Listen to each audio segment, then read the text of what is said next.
Il est temps, il est 18 h et c'est l'heure à laquelle vous suivez chaque fin de journée, de lundi à vendredi, votre programme KIN Direct. Nous sommes là, bien évidemment, en direct de la capitale de la RDC. C'est le tout dernier programme de cette période de la campagne électorale. Je suis ravi de vous retrouver encore une fois ce vendredi 15 décembre. 3 invités vont donc occuper cet espace. C'est 50 minutes plus ou moins de décryptage, mais également d'analyse de l'actualité politique en RDC. 2 dames d'abord, Astrid Béleke, mais également Nadine Pimbois, qui sont des candidates aux législatives nationales et provinciales. Nous parlerons de la participation politique de la femme congolaise, mais également des défis auxquels elles sont confrontées. Ensuite viendra en dernier lieu un jeune, Christian Menda, conseiller en charge de communication de Deli Sesanga. Avec lui, nous allons essayer de débattre sur la question de la haine tribale. Ce processus électoral a-t-il exacerbé les discours haineux? On en saura plus avec lui. Mais d'abord, c'est l'information, c'est l'heure de savoir ce qui s'est passé dans la journée. Et c'est avec Nathan Diamoté qui est déjà là. Nathan, bonsoir à vous et bienvenue. Bonsoir Gaëtan Kouba-Burundi, merci, bonsoir également à tous. C'est l'heure de vous informer sur Télé 50 et c'est tout de suite, mesdames et messieurs.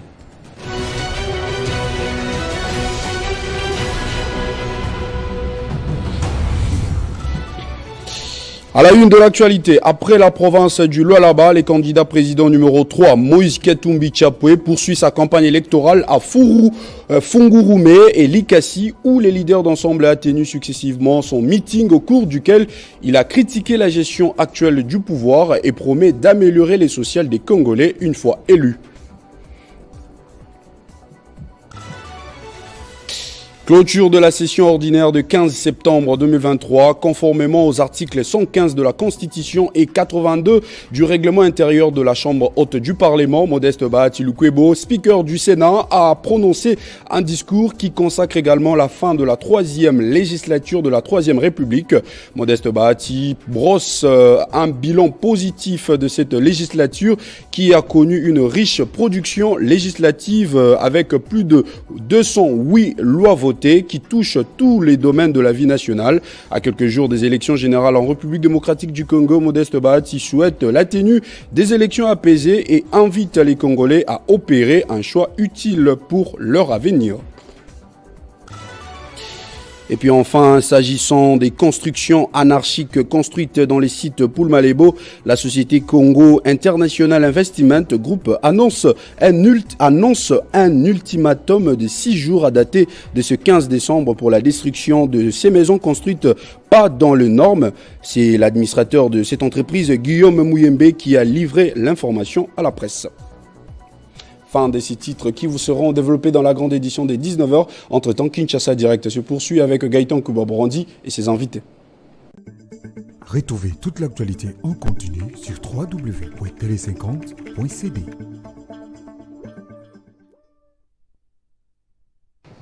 Évidemment, Nathan Diamoté, merci à vous pour ces titres. Ils vous seront développés dans plus ou moins 54 minutes par Jenny Kayembe. Entre-temps, nous commençons KIN Direct et ce sera après cette pause.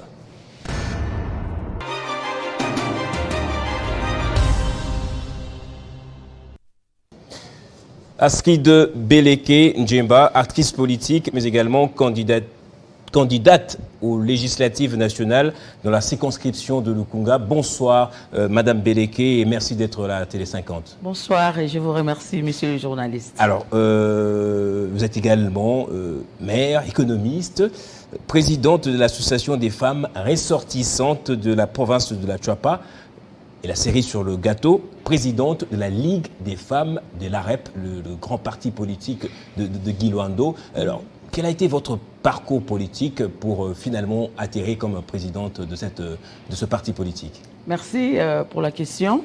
Oui. Je dirais que mon parcours politique, j'ai toujours été constante par rapport à mon engagement politique. Oui. Ce qui fait que je passe sillonner dans plusieurs partis politiques et je fais mes débuts justement dans AREP, agissant pour la République, parti cher à son Excellence Guy Luando Mboyo, où j'exerce les fonctions de la présidence nationale de la Ligue des femmes. Alors, exercer une telle fonction actuellement RDC, c'est un défi très colossal où la femme est confrontée aux mêmes difficultés et problèmes que les hommes.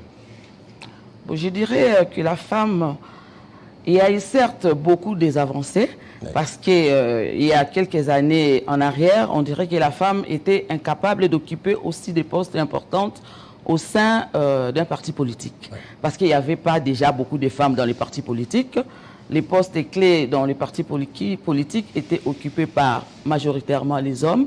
Mais aujourd'hui, on a vu qu'il y a des femmes qui ont étudié, les femmes qui ont été outillées, ont eu des formations, des renforcements des capacités, et les femmes sont capables de gérer et aussi de prendre des responsabilités au sein des partis politiques. Des femmes qui entreprennent comme vous et qui travaillent aussi Bien sûr. dans les institutions publiques. Bien sûr. Vous vous occupez une Bien grande sûr, fonction. je gère, je suis coordonnatrice adjointe à la cellule technique au ministère d'aménagement du territoire. Vous avez dit là, je suis aussi présidente de mon ONG, Notre part pour le développement durable. Je suis présidente de l'association des femmes représentantes de la Tchouapa et aussi membre de la DINAFEC, Dynamique nationale des femmes candidates. Alors, on plante les décors d'abord par une thématique de réflexion avant de parler de votre candidature. D'accord. Quel peut être le rôle de la femme dans l'échiquier politique congolais, mais également dans le prochain Parlement, parce que vous le convoitez, vous voulez devenir un jour député national. Vous nous direz pourquoi est-ce que vous avez choisi d'être candidate à Lukunga. Alors, comment une femme se décide de devenir candidate? C'est sur un coup de tête ou c'est en raison de sa nature de femme, ou je sais pas, son statut biologique de femme, ou c'est juste la femme politique qui décide d'occuper des brigades, d'autres fonctions beaucoup plus supérieures? Merci, monsieur le journaliste. Oui. Je dirais que ce n'est pas d'un coup de tête. On ne se réveille pas un matin comme ça et dit bon, je dois me présenter comme candidate aux élections. C'est quelque chose qui doit être préparé. Oui. En ce qui me concerne, j'ai préparé ces élections depuis 3 ans. Depuis disons fin 2019, 2020, 2021, 2022 jusqu'à présent. J'ai eu le temps de sillonner la circonscription de Lukunga. J'ai eu le temps de connaître en profondeur les problèmes de la circonscription. Et je me suis dit, voilà, j'ai trouvé ma place. Comment faire pour être aimé? Comment faire pour tisser des liens forts avec cette population?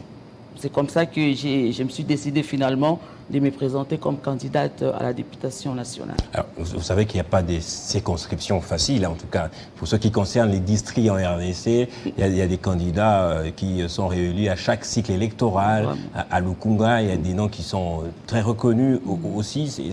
Est-ce que ce genre de choses ne vous dissuade pas du tout?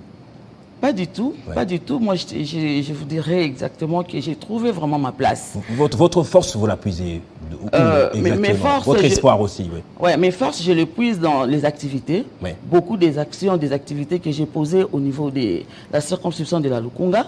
Notamment, j'ai eu à regarder la population. Surtout, moi, je travaille beaucoup dans le périphérique de la circonscription. J'ai vu qu'il y avait beaucoup de problèmes, surtout dans les familles, les filles, les jeunes mères. Il manque de travail, les jeunes filles sont là, abandonnées à eux-mêmes. Par exemple, une fille qui a 2, 3 enfants, elle s'est dit que voilà, tout est fini pour moi, je ne peux plus rien faire. Alors j'ai eu l'inspiration de créer des centres de formation professionnelle qui existent, des centres de formation professionnelle gratuites pour redonner le sourire à ces jeunes filles, à ces jeunes mères. Et c'est là que je puise ma force quand je les vois en train d'être contente de ce qu'Astrid Beleke a fait pour eux. Le retour qu'ils vous offrent. Ouais, il mérite. Vous rassure il me rassure certainement, peut-être qu'ils voteront pour vous lors sûrement, parce que c'est quelque chose, même pour eux-mêmes, ils se disent, mais voilà, on a passé ici les 5 années passées de 2018 à 2023. On a eu à voter des gens ici, des femmes et des hommes. Mais ils n'ont jamais fait ce que Mme Astrid Beleke vient de faire. Alors qu'elle n'est pas encore élue. Elle n'est pas encore élue. Vous finirez peut-être par devenir comme eux. Une fois élue, vous resterez à l'Assemblée nationale, vous ne vous pointerez jamais là-bas et vous retournerez lors du prochain cycle électoral pour demander un autre suffrage. Justement, nous, on a tiré des leçons. Ouais. On a tiré des leçons par rapport à ce que nos prédécesseurs ont fait. Parce qu'à chaque fois qu'on fait une descente, on nous pose la même question, que vous êtes là, madame, on t'accueille, tu nous donnes des histoires de promesses, mais une fois élu, on ne va plus vous revoir. Alors, oui, allez-y, terminez. Mais moi, je dis toujours que, ben voilà, moi, étant Madame Astrid Beleke, j'ai eu cette initiative de créer des centres de formation pendant que je ne suis pas encore élu. Et je ne vois pas pourquoi, après être élu, je vais vous abandonner. Je serai toujours là parce qu'on va continuer. Peut-être qu'on va améliorer, parce que on va moderniser. 21 000 $, est-ce que vous montez à la tête et vous changez directement le Non, tout? ça ne me monte jamais à la tête. Vous changez Moi, ça ne me monte pas à la tête parce que je viens pas à la députation. C'est vers la ville que vous vous dirigez le plus souvent et ce sont les voyages à Dubaï et à Paris, c'est fini? Non, moi, ça ne me monte jamais à la tête parce que je te dirais que ce n'est pas aujourd'hui que j'ai connu l'Europe, les États-Unis. J'ai fait ça avant, de plusieurs années passées. Donc, moi, c'est pour l'intérêt, je milite toujours pour l'intérêt général de la population. C'est ce qui m'a poussé à créer ces centres parce que je vis la souffrance de la population et à travers ces centres, ça m'a permis de tisser des liens forts avec cette population qui me rassure que voilà, Madame Astrid, avec ce que vous avez fait, nous vous faisons confiance et nous allons vous voter massivement. Alors, quels sont les vrais problèmes qui gangrènent aujourd'hui Lukunga en tant que district et auxquels n'ont jamais répondu les élus qui sont passés par là? Bon, d'entrée de jeu, je dirais que les problèmes que connaît la circonscription de Lukunga, c'est les mêmes dans tous les pays. Notre pays est vaste. Nous avons autant de provinces. Et quand vous parcourez les provinces, vous trouvez aussi les mêmes problèmes que vous pouvez trouver ici sur place à Kinshasa. Mais à Lukunga particulièrement, il y a un grand problème des érosions. Mais partout ailleurs, vous allez trouver aussi les problèmes de manque d'eau, manque d'électricité, manque de routes. Mais par rapport à ça... Les problèmes prioritaires, les problèmes prioritaires, manque d'eau, manque d'électricité et les problèmes des érosions qui rongent vraiment la circonscription de la Lukunga. C'est connu, c'est vrai, quand on parle Lukunga, c'est Mongafula. Mongafula est réputé pour être un site très érosif. Voilà. Vous en savez quelque chose, mais vous comptez faire quoi pour remédier à ce problème? Bon, moi, je dis toujours que je ne suis pas Moïse. Je ne viens pas pour sauver d'un clic comme ça la population de la Lukunga, mais je vais faire ma part. Je fais ma part étant que femme, je fais ma part étant qu'Astrid Beleke, essayer d'améliorer qu'est-ce que je peux faire pour trouver des solutions, des voies et moyens et aider la population ensemble pour qu'ils puissent se retrouver dans ce que moi je fais aussi. Alors, à Lukunga, il y a des ministres très proches même du président de la République qui ont pignon sur rue, qui passent à la télé très régulièrement, qui sont des candidates aussi, députés nationales. C'est vrai, il n'y a pas qu'un seul siège, mais à eux seuls, ils peuvent briguer tous ces sièges-là. Pourquoi un habitant de Lukunga vous ferait confiance, justement, à vous qu'à d'autres? Mais je viens déjà de vous répondre sur cette question. Comparativement aux autres. Comparativement aux autres. Vous avez parlé de la force, d'où vous puisez la force. Mais vous, pourquoi on doit vous faire confiance, vous?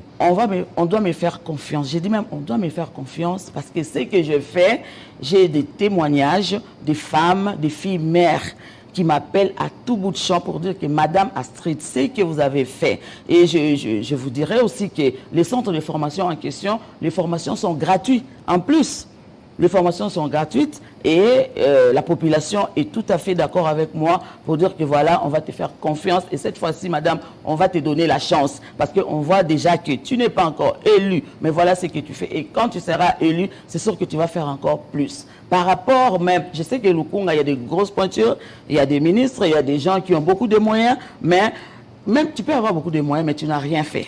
Tu peux avoir beaucoup de moyens, tu n'as pas un bilan, tu n'as pas un message. Par contre, moi, aujourd'hui, j'ai un message clair, j'ai un message précis à adresser à la population de Lukunga par rapport à ce que je fais. Et je dirais que c'est... Le message, c'est... Répétez, oui. Voilà. Mon message, c'est par rapport à mon projet de société. Ouais. Apprends-moi à pêcher au lieu de venir tout le temps me demander du poisson. C'est un projet à long terme. J'ai commencé à Mongafula, précisément à Kindele. Il y a un grand centre. Il y a un grand centre à Lembaïmbou. Et j'ai dit que quand je serai élu, je vais étendre ce projet partout dans la Lukunga. D'ailleurs, ce matin, j'étais même à la mabase de Kanlouka. Je les ai aussi promis la même chose. Alors, c'est vrai que ce temps-ci, on amalgame un peu beaucoup.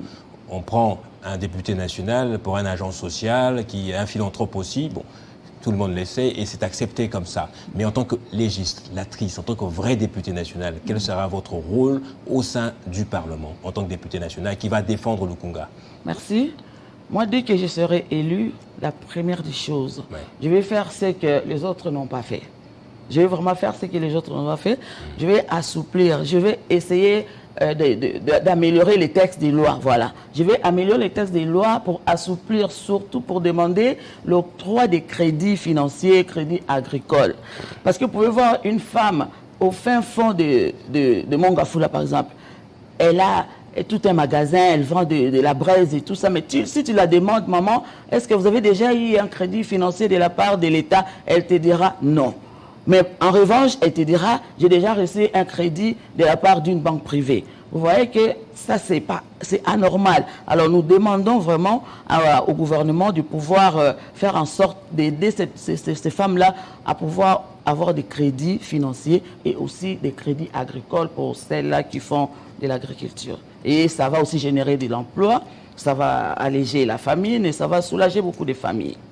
Et le contrôle parlementaire aussi. Le contrôle parlementaire, parce que comme vous savez, un député a le droit de contrôler le gouvernement, d'autres institutions du pays, les ministres, les directeurs généraux et consorts. Parce que quand le gouvernement lance un projet, parfois les projets n'arrivent pas à son terme. Il y a des détournements de fonds, des trucs pareils, et le député est censé de contrôler le gouvernement pour avoir une suite favorable et apporter la réponse à la base. Vous pensez que durant cette législature, le contrôle parlementaire a été efficace? Bon, pas totalement. Pas totalement parce que quand nous descendons dans les bases, nous sentons que la base en souffre. Elles ont tout le temps des plaintes pour dire que voilà, il y a eu tel problème. Ça fait 5 ans, ces problèmes des maires. Ces problèmes, on a demandé à notre député qui a été élu ici, mais il n'a jamais fait quelque chose pour nous. Cela veut dire quoi? Que peut-être que les députés n'est pas allé à fond dans ces contrôles parlementaires.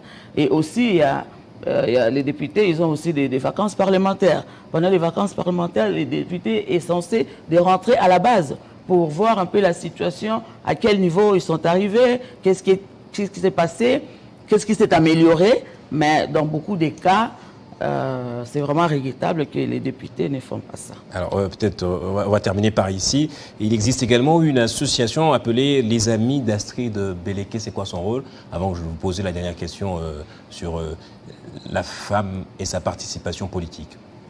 Les Amis d'Astrid Belleke, c'est une association que j'ai fondée moi-même parce que je voulais être entourée de miens pour pouvoir travailler ensemble. En fait, c'est un cadre de réflexion où on parle des choses concernant la circonscription de Lukunga, comment faire pour trouver des voies et moyens pour essayer d'améliorer tant soit peu la situation de problèmes qui se vit dans notre circonscription. Alors, pour terminer, aujourd'hui, quand on voit le nombre de femmes qui se sont inscrites en tant que député national ou député provincial, mais également à la magistrature suprême, est-ce que vous, Astrid Belleke, en tant que femme, vous dites les conditions de la femme aujourd'hui sont meilleures? Bon, d'entrée de jeu, vraiment, moi, je vais d'abord féliciter les 2 femmes qui sont des candidates au niveau des élections présidentielles, parce qu'elles savent bien qu'elles seront en face des hommes. Et aussi, la participation politique de la femme, c'est un processus. Ce n'est pas un acquis, ce n'est pas un cadeau. La femme doit travailler et travailler fort pour le mériter. Vous voyez, par exemple, je peux citer l'article 13 de la loi électorale, révisé jusqu'à ce jour, où il y a des mesures incitatives qui poussent la femme à adhérer dans des partis politiques et qui poussent aussi les partis politiques qui alignent 50% les femmes qui soient exemptées de caution. Et je pense vraiment que cet article a eu son effet parce que quand je vois le nombre de femmes qui sont des candidates aujourd'hui, je me dis vraiment cet article a fait son effet et il y a beaucoup de femmes qui se sont présentées comme candidates dans différents scrutins. Bon. La participation reste marginale tout de même. Astrid Belleke, dernier mot, vous êtes candidate au numéro 155, vous avez la parole, vous pouvez vous adresser à vos potentiels électeurs. Merci. Du fond de mon cœur, Madame Astrid Belleke Djemba, je demande à la population de la Lukunga, ma circonscription, de voter massivement. C'est mercredi 20 décembre. Votre candidate Astrid Belleke Djemba au numéro 155. Je répète, numéro 155, députation nationale Astrid Belleke Djemba. Merci beaucoup Astrid Belleke d'être passé sur le plateau de Télé 50. Nous vous souhaitons bonne chance en tout cas. Merci, c'est moi qui vous remercie. On se retrouvera soit avec vous comme député national ou en tant que femme politique toujours. Merci beaucoup. Le second invité, c'est encore une fois une femme. Elle s'appelle Nadine Pimbois. Elle est candidate aux législatives provinciales dans la circonscription de Lemba.